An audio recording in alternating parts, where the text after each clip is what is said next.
دشمن بن گیا تھا، ہم کھانے والے بھی اللہ کے دشمن بن گئے۔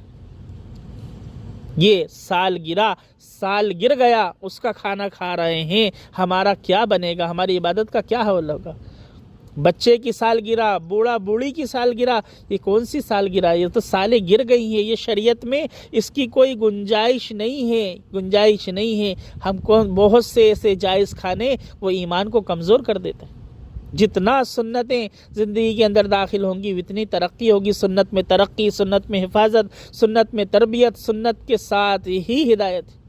تیسری بنیادی چیز، حضرت خواجہ معین الدین چشتی رحمۃ اللہ علیہ کی امی نے فرمایا، اے میرے بیٹے، جب تو دنیا میں آیا اور میں نے تجھے غذا پلانا شروع کی تو صرف غذا ہی تیرے اندر منتقل نہیں ہو رہی تھی، میرا تقوی و طہارت تیرے اندر منتقل ہو رہا تھا۔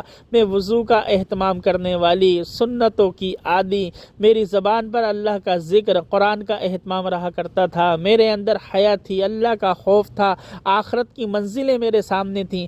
میرے بیٹے، یہ ساری فکروں کے ساتھ میری غذا تیرے اندر منتقل ہو رہی تھی۔ صرف غذا ہی نہیں تھی بلکہ تیری تربیت بھی میرے سامنے تھی۔ وہ تربیت کا سامنے رکھ کے اللہ سے مانگا کرتی تھی، اور تیرے لیے دن رات اس فکر میں رہتی تھی کہ اللہ تعالیٰ تجھے بنیاد بنا دے۔ میرے بیٹے، تو بولنا شروع کیا اور سمجھدار ہوا، قرآن کے قواعد تیرے زبان پر جاری ہو گئے تھے، قرآن تو اپنی زبان سے پڑھنا شروع کر دیا تھا، میری احتیاط کی وجہ سے یہ قرآن تیرے سینے کے اندر منتقل ہو گیا تھا۔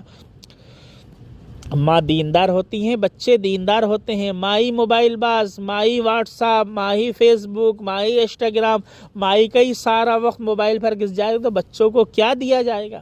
آج معصوم بچوں کی آنکھیں خراب کی جا رہی ہیں، آنکھوں سے جو دیکھا جائے گا، ذہن بھی وہ ویسا ہوگا، دل بھی ویسا ہوگا۔ ان معصوم بچوں پہ رحم کھانا ہے کہ ان کو اس لایعنی چیز سے، اس موبائل سے، اس آلات سے بچانا۔ یہ معصوم بچے قرآن دیکھیں، یہ معصوم بچے ان کے سامنے، ان کے کانوں میں قرآن حدیث پڑھے، آخرت کی فکریں پیدا ہوں، یہ بنیادی چیز ہے۔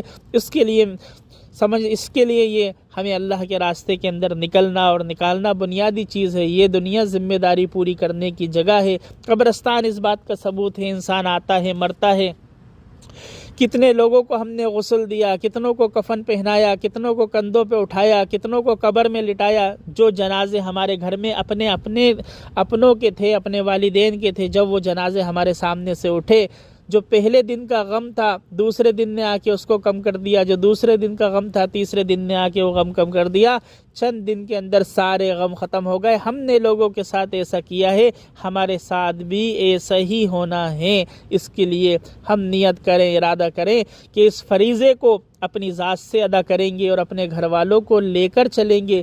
ہم بھی بار بار اللہ کے راستے میں جائیں گے، ہم اپنی محرموں کو ملکوں کے تقاضوں پہ لے کے جائیں گے۔ جو مرد اپنے گھر والی کے سامنے ملکوں کے تقاضے نہیں رکھ رہا، ان کی صلاحیت کو ضائع کر رہا ہے، اس کے لیے نیت فرمائیں، ارادے فرمائیں۔